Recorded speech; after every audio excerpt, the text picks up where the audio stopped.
Ratusan siswa SMP negeri dari 5 kepulauan terpencil di 3 sekolah SMP negeri terpaksa menyeberang laut demi mengikuti ujian nasional berbasis komputer di Kota Makassar. Begitu tiba di tempat penampungan, para siswa menggelar doa bersama.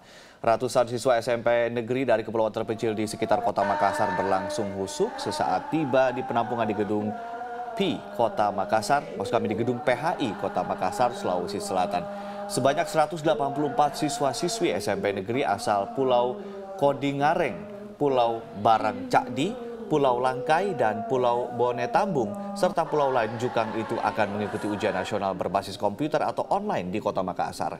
Demi mengikuti ujian nasional, para siswa itu rela menyeberang laut selama berjam-jam menuju Kota Makassar. Selama mengikuti ujian, mereka akan menginap selama 3 hari di tempat penampungan. Hal ini dilakukan karena di SMP negeri tempat mereka menimba ilmu tidak memiliki fasilitas komputer serta jaringan internet. Sebelum mengikuti ujian nasional berbasis komputer, mereka akan mendapatkan simulasi ujian serta pelatihan mengoperasikan komputer selama 1 bulan.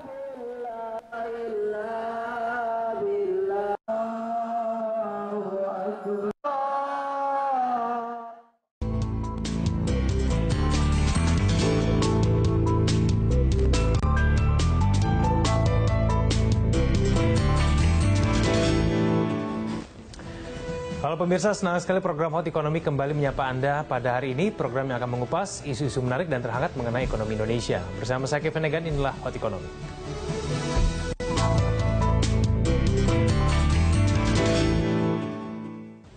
Pemirsa, ketidakstabilan ekonomi global telah menjadi normal baru dalam deskripsi ilmu dan praktik kegiatan ekonomi. Indonesia sebagai salah satu entitas ekonomi dunia harus mampu menyiasati instabilitas tersebut. Bank Indonesia optimis secara fundamental ekonomi Indonesia bisa melanjutkan pertumbuhan, apalagi didukung oleh stabilitas regional di Asia Tenggara. Indonesia diyakini bisa menyiasati ketidakpastian ekonomi global yang saat ini masih terus berlangsung. Acuannya bisa dilihat dari kelihayan Indonesia menghindari gejolak pasar keuangan yang terjadi pada 2008 dan 2013. Gubernur Bank Indonesia Agus Martowardoyo memaparkan, ekonomi Indonesia yang bisa tetap tumbuh di saat ekonomi global melambat menjadi satu indikator positif. Pertumbuhan ekonomi Indonesia yang dapat naik 5% lebih pada tahun 2016 ditopang oleh konsumsi domestik yang menghidupkan kembali ekspor dan investasi. Faktor lain yang mendukung adalah stabilitas keuangan. Hal ini dapat dilihat melalui inflasi yang berhasil ditekan pasca krisis tahun 2013 sebesar 8,4% ke angka 3,61% pada bulan Maret 2017 lalu. Di sisi perbankan, pada bulan Januari 2017, rasio kecukupan modal tercatat sebesar 23% dan kredit bermasalah mencapai 3,1% gross atau 1,4% net. Agus menambahkan, membaiknya daya tahan ASEAN terhadap pengaruh dari luar membuat ekonomi Indonesia dirasa cukup bertahan terhadap gejolak yang ada. Dalam 15 tahun terakhir misalnya, nilai pertumbuhan ekonomi di ASEAN meningkat sebesar 5,5%, atau melampaui pertumbuhan ekonomi global yang hanya berada pada level 3,9%. Sementara itu nilai perdagangan di kawasan ASEAN adalah sebesar 6,9% terhadap nilai perdagangan global pada 2015. Adapun nilai investasi asing langsung di ASEAN mencapai 121,9 miliar dolar Amerika Serikat per tahunnya. Pada 2007 hingga 2015, jumlahnya mampu mengalami peningkatan secara signifikan sebesar 29,8 miliar dolar Amerika Serikat per tahun. Tim Liputan Berita 1.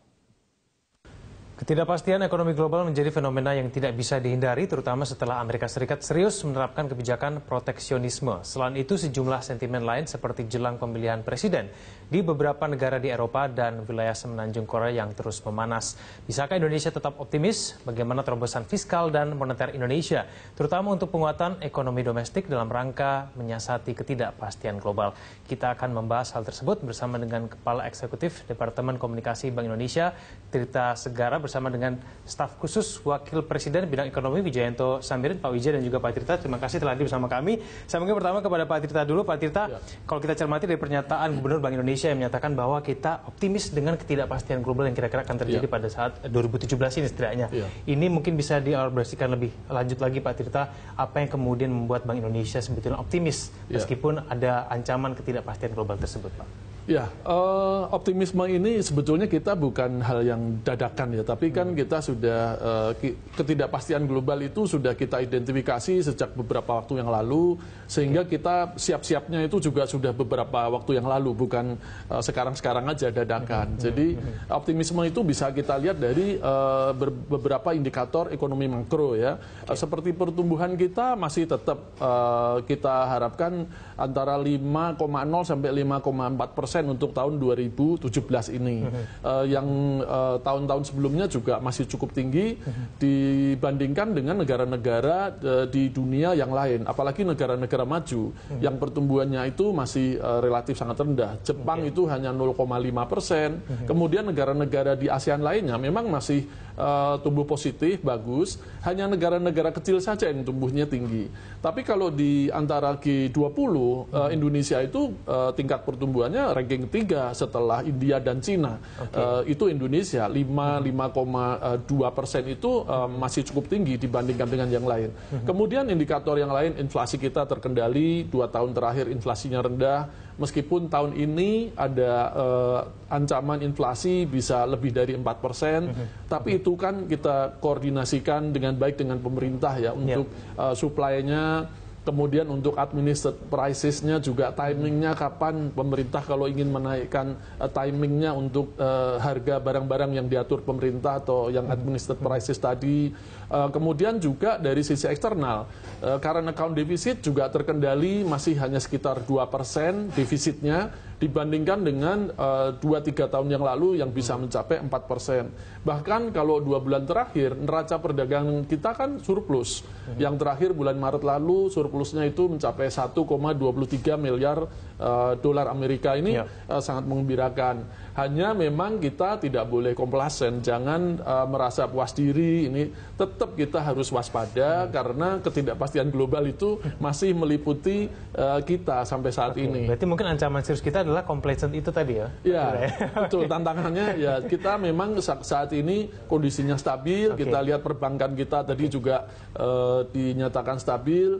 Rasio permodalannya bisa mencapai sekitar 23%, NPL-nya relatif rendah. Jadi kalau lihat besaran-besaran ekonomi makro kita optimis. Baik. Salah satu kemudian target dari Presiden Jokowi itu ingin membuat Indonesia ramah investasi ya, Pak Tirta. Ini kalau saya cermati ada dana asing yang masuk sebesar 96 triliun sampai 21 April. Nah ini tandanya apakah memang Indonesia kalau dari sudut pandang Bank Indonesia ini sudah cukup baik sebetulnya untuk mengundang investor masuk ke dalam. Kalau kita cermati dari dana yang masuk. Iya. Memang dari dana yang masuk ya di 2017 ini sangat besar. Meskipun di 2016 itu dana yang masuk itu hanya sekitar dalam 1 tahun itu hanya sekitar 60 triliun ya untuk ini karena ada shock di waktu terpilihnya Pak Donald Trump sebagai Presiden Amerika Serikat. Itu ada shock dan cukup ini ada beberapa yang keluar, tetapi dari indikator nilai tukar yang stabil. Bahkan beberapa hari setelah itu nilai tukar kita malah menguat. Sementara di negara-negara lain nilai tukarnya itu melemah. Kemudian dari dana yang masuk, itu masih masuk terus. Meskipun utamanya itu dari masuknya itu ke surat utang negara, SBN, atau juga ke portfolio saham. Jadi kalau bisa dilihat akhir-akhir ini bahkan itu yang masuk ke saham itu cukup deras, terlihat dari indeks harga saham kita yang terus menaik. Baik, saya kepada Pak Wija. Pak Wija, sekarang dari pemerintah apakah sama optimisnya dengan Bank Indonesia dan kemudian langkah-langkah apa sebetulnya sudah disiapkan untuk menghadapi ketidakpastian global paling tidak sepanjang 2017, Pak Wija? Ya. Jadi kalau secara moneter tadi disampaikan oleh Pak Tirta bahwa kondisi kita sangat fit, kita resilient terhadap perubahan ekonomi global. Yang menjadi tantangan pemerintah sekarang adalah mengkonversi stabilitas moneter itu menjadi pertumbuhan ekonomi yang tinggi. Kalau kita berbicara target pertumbuhan ekonomi 5%, rasanya tidak perlu terlalu moyong.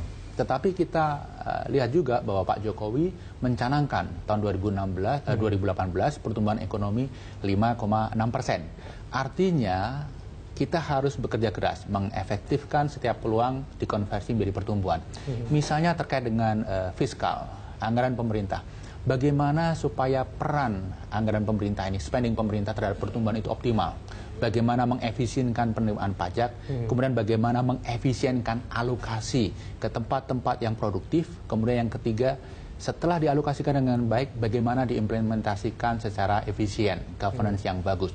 Ini merupakan area yang sekarang menjadi fokus pemerintah. Terkait pertumbuhan ekonomi juga, bagaimana upaya pemerintah untuk menarik dana asing masuk supaya likuiditas keuangan kita itu baik sehingga suku bunga bisa dijaga tingkatnya tidak terlalu tinggi. Ini juga merupakan sesuatu yang sedang dilaksanakan.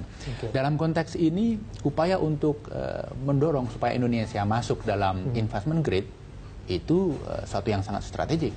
Saya yakin ketika Indonesia akhirnya menjadi investment grade, tadi yang disampaikan oleh Pak Tirta tadi, masalah current account, balance of payment, itu relatif tidak terlalu mengkhawatirkan untuk periode yang jangka menengah mendatang. Pak Wijaya, mungkinkah kita menarik investor masuk ke dalam Indonesia kalau kita cermati berbagai negara di dunia, mungkin khususnya Amerika Serikat ya, ini mungkin sedang berlomba-lomba untuk menarik dananya masuk ke dalam negara mereka. Kita bisa mampu itu? Saya yakin bisa, karena begini, apapun situasinya, Indonesia itu menjanjikan potensi pertumbuhan yang luar biasa ke depan. Faktanya, kalau kita berbicara FDI saja, tahun lalu kita mencapai rekor FDI tertinggi dalam sejarah Indonesia. Itu terjadi di era di mana ekonomi global sedang tidak stabil. Era di mana kita di dalam negeri sedang melakukan konsolidasi. Itu pun kita berhasil menarik FDI yang sedemikian besar. Jauh lebih tinggi daripada Malaysia, jauh lebih tinggi daripada Filipina dan negara sekitar. Ya, memang kita masih kalah dibandingkan Singapura. Tapi ini menunjukkan potensi kita yang luar biasa, dan ini dilihat oleh mereka yang ada di luar.